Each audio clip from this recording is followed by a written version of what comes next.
Chicken. Chicken soup. Hi.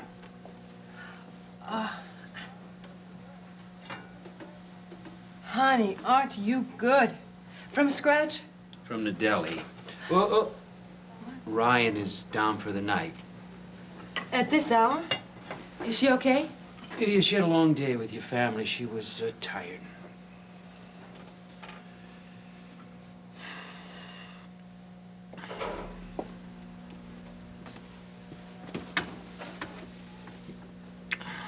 Am I late?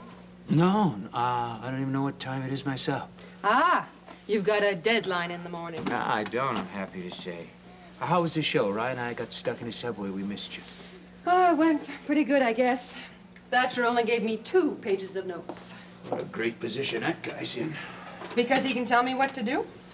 Because you listen to him.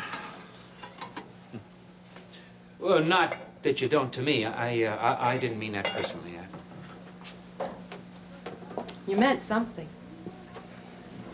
You're in a lousy mood about something, and you were last night, too. It's your father.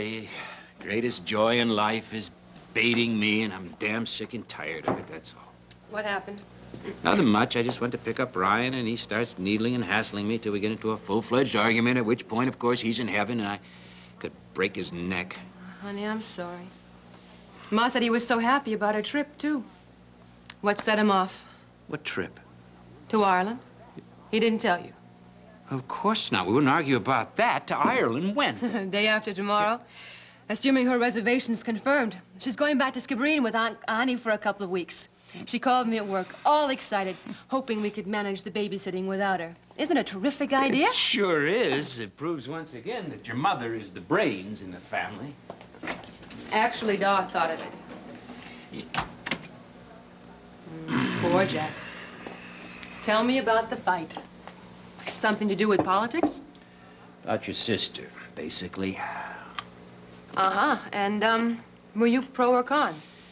I'm worried about the way she's handling the tenant-landlord situation. Your father's response was, Shivani's my daughter. Siobhan is therefore perfect. It was like talking to a very tall 2-year-old. Have you tried talking to Siobhan? Not that it would be much better. Have I tried? In a word, yeah. In that case, I think you should call Frank and tell him to get Siobhan away from the tenants committee before she creates another disaster. Siobhan talked to Bob herself this morning. She explained to him her position with which I'm in disagreement. She asked me to explain mine, which I did. Bob gave her a go-ahead. Things have changed, and Siobhan knows that I think any press coverage at the moment would be irresponsible. So, what does she do? Calls Wes Leonard, with whom she's out to dinner with right now, which is both stupid and dangerous, both politically and personally. Should we call and see if she's home safe yet? Hey, you know, that's a good idea. Yeah.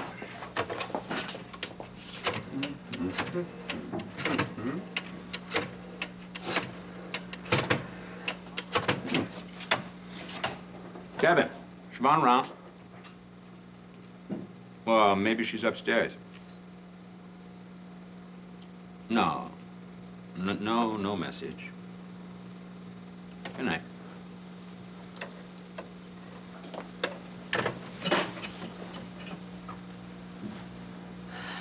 Well, maybe we should just let Siobhan keep on finding out the hard way.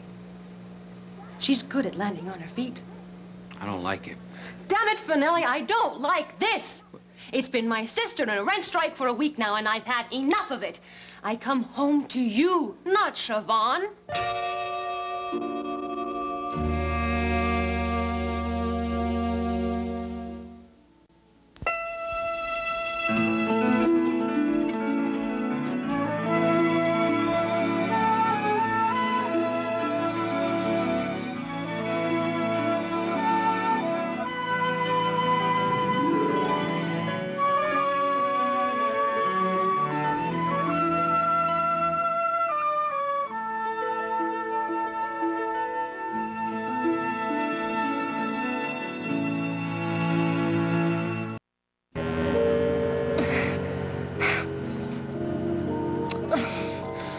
Mrs. Bolak, please, try and relax. I can't. But you're only making it worse.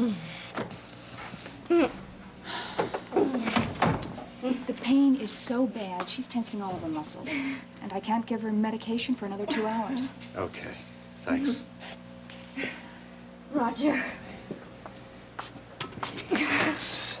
That's not a hand, it's a fist. It hurts. The fingers, too? Yes. No, come on. Come on, let go. Come on. See, now, come on. Try to open them up, that's it. Let your fingers flop. Come on, more. That's beautiful.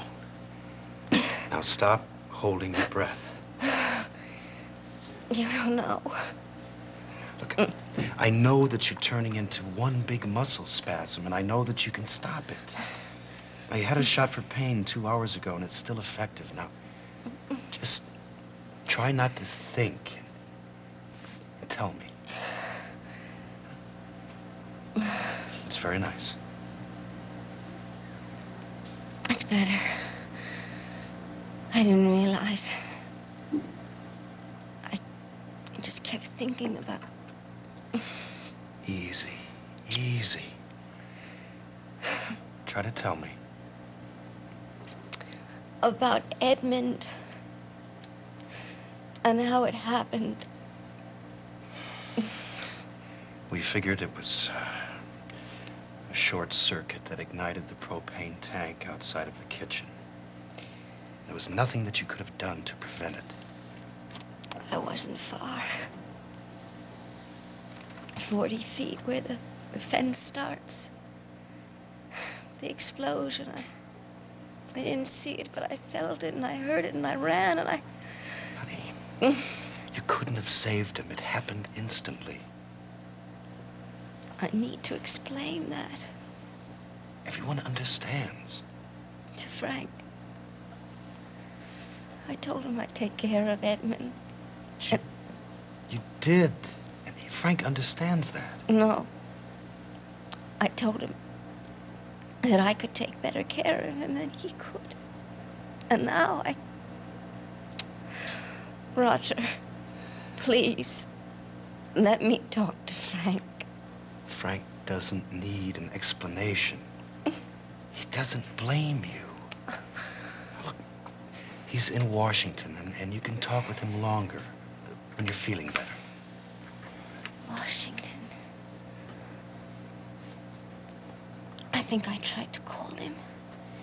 Did I? I had the phone and the operator. I don't think so. Last night I found her asleep holding the receiver. Oh, good Lord, honey, you can't reach for the phone or anything. Your spine won't take the stress. Then let me talk to him, Roger, please.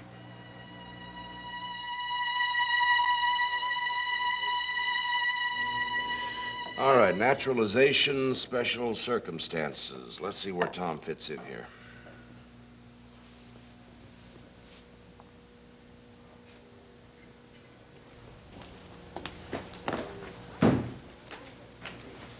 Hey, my timing is perfect. Hi, Ray. If you are ready, our driver awaits. We can give you a lift too, Bobby. Well, actually, I'm getting ready to pack it in, but I think I'll walk, try to convince myself I'm getting some exercise. Ray, I wonder if I can hitch a ride to the airport with you. Stanley can drop you off first. The airport? Yeah, I'd like to go up to New York tonight. May I ask why?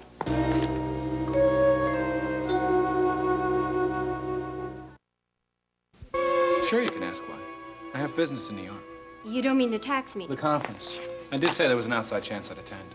Well, that's all it is. Watch me handle that.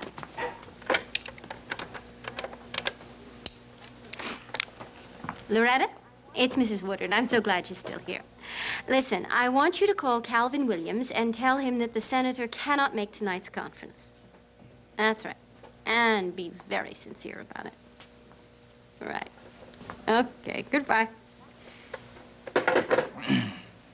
Voila. I'm still going. More business? Of sorts, yeah. I want to see Jill. That's a very bad idea. As far as you're concerned, but as far as I'm concerned, I have this unsettled feeling. And it's an instinctive response that we go with it and see what we can resolve. You and Jill resolving things in a hospital? In intensive care? What would that do to her? Oh, with her husband, hovering every minute. What do you think you're going to be able to say to her? Not one word. More likely, you're going to have words with Seneca, which will be overheard by God knows how many staff people with utter fascination. Frank, please. How can you even consider this? All right, you're right. Let's drop it. I don't mean to sound like an ogre without a shred of sympathy. It's just that I care so desperately. You're not an ogre. Is it cold out?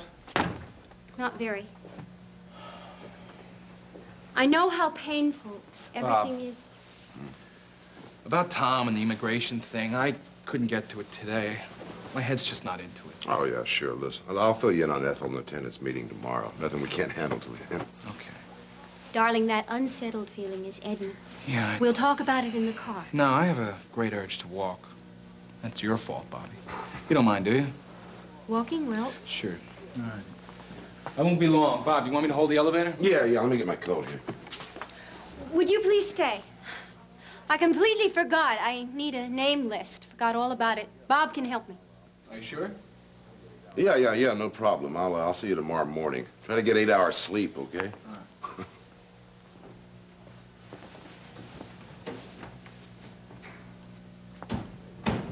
A name list? Ray, what's going on? Frank and Jill and Trouble. You probably don't remember, but you have spoken with Frank since the accident. I know, but I was mixed up. I couldn't explain right. And then I missed the funeral and the wake. I missed my chance there. I need to explain to him where I was at the house, where I was sitting. Honey, you're doing it again. Now stop. Just start with the fingers. Come on. Try. You try. Call him. If you want to see him that much, I'll see what I can do to arrange it. Thank you. No promises, honey. I'm not exactly boss around here. Besides, I don't know when Frank can get away from Washington, but I'll inquire. No, but maybe we could just call him. Could we do that? I don't know. Just give me a little more time, okay? Okay. I'll be right back.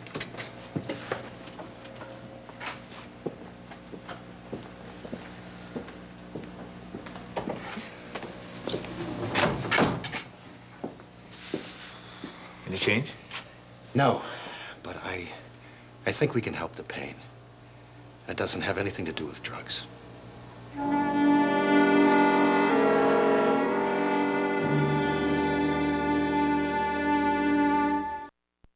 Well, what is this, a delayed reaction to your boss and his notes after the show? I mean, where is this coming from? From you in a funk every day because of my sister. You're serious? Oh, please, don't play that with me. Hey, I'm not playing with you. You asked me what was on my mind. I told you. You told me Daw was the problem, but he wasn't. It's Siobhan. And for the last 5 or 10 days, it's been Siobhan. Going to her meetings, writing a column for her. I'm not writing a column for her. I'm worried about her and Ethel and 60 families that live in 5 crummy buildings who may be in more trouble than they or Siobhan realize. You just made that call for 60 families. Did you or did you not suggest I make that call? Jack, it never occurred to me for one moment you'd actually do it. I really don't know where you're coming from. Now, I thought we had it straight about my helping Siobhan. Now, when I came home last night from the meeting, you weren't even curious. You told me to butt out, and that's what I've been trying to do. So I won't threaten my baby sister, take away her lollipop.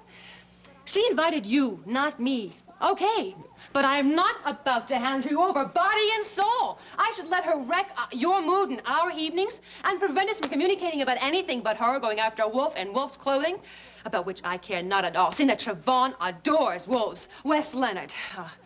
She's not a teddy bear person, Jack, and she doesn't need a keeper. I'm not exaggerating. Sounds like it, but I'm not. You go over in your head how much you've been thinking about her lately. It's ridiculous. This argument is ridiculous. All right. I'm exaggerating. But I still mean a lot of what I said. Uh-huh. Come here. Sit down. But dinner. Dinner, oh, wait a minute. Look, you know about C&P Realty and their heavy Martin Pyle. I know. What you don't know is Siobhan received a threatening note from him, anonymously, but we know it was from him.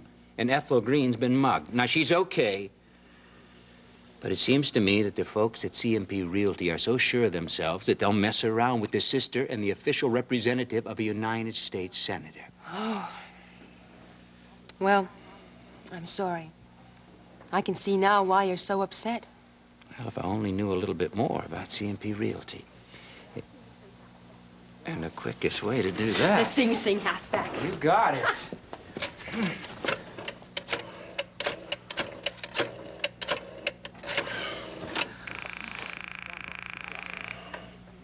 Hello. Jumbo, it's Jack. Listen, I need some information about a company called C&P Realty.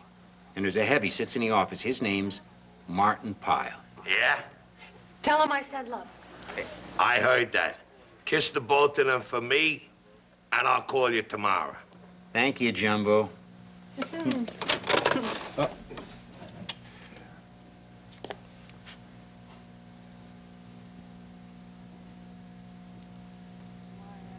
From Jumbo. Why, Jumbo?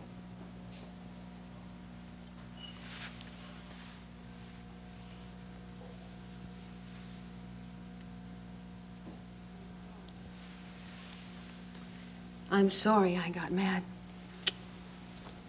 I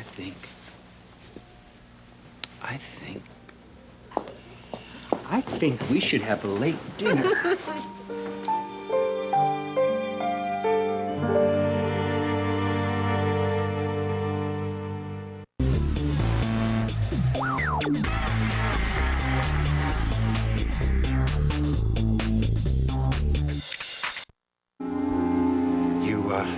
You know about this muscle tension she started? Yeah, she's exhausting herself. I think I figured out what may be behind it.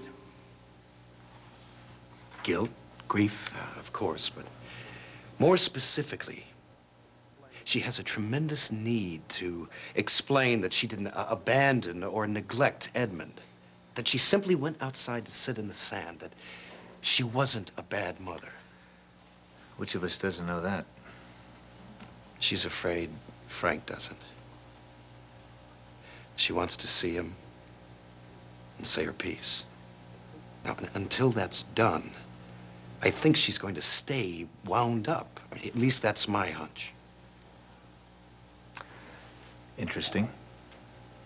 A little off the wall, you mean? Look, let me explain how desperate she is. She got a hold of the phone and tried to call Washington. I swear it. You can ask the nurse. Yeah, I will. All right, Roger, what is it that you're suggesting? We try to get Frank here and let them talk for a short time. Now, Seneca, I recommend this only out of interest for Jill's health. And I know you'd do almost anything to help her with the pain. Yeah, anything that had the faintest chance of working. How firm are you against it? Let me think. Good enough.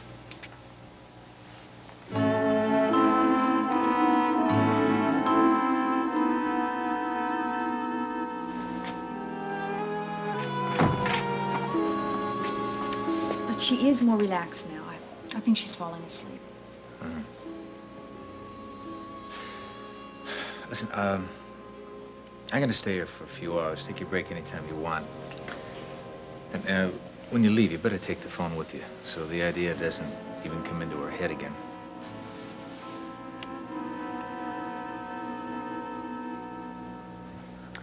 Practically speaking, aside from anybody's personal feelings, Frank cannot go running up to New York every night.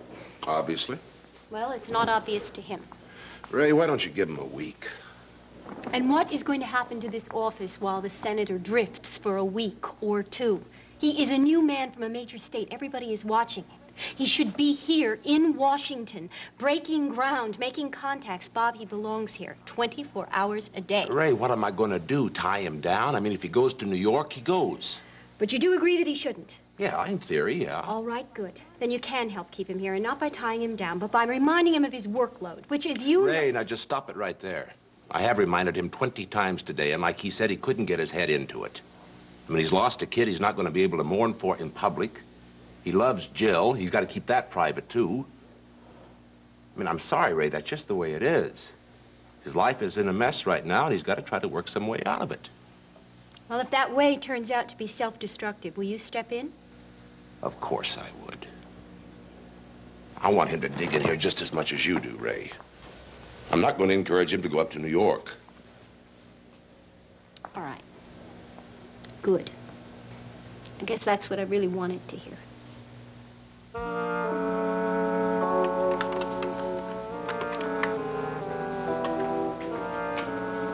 Thank you.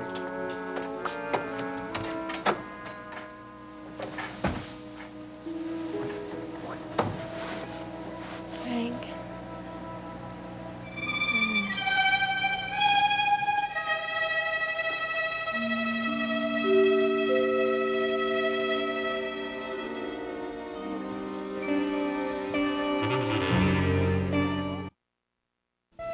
What if you could change your past? Erica does, every week, because sometimes the only way to move forward is to go back.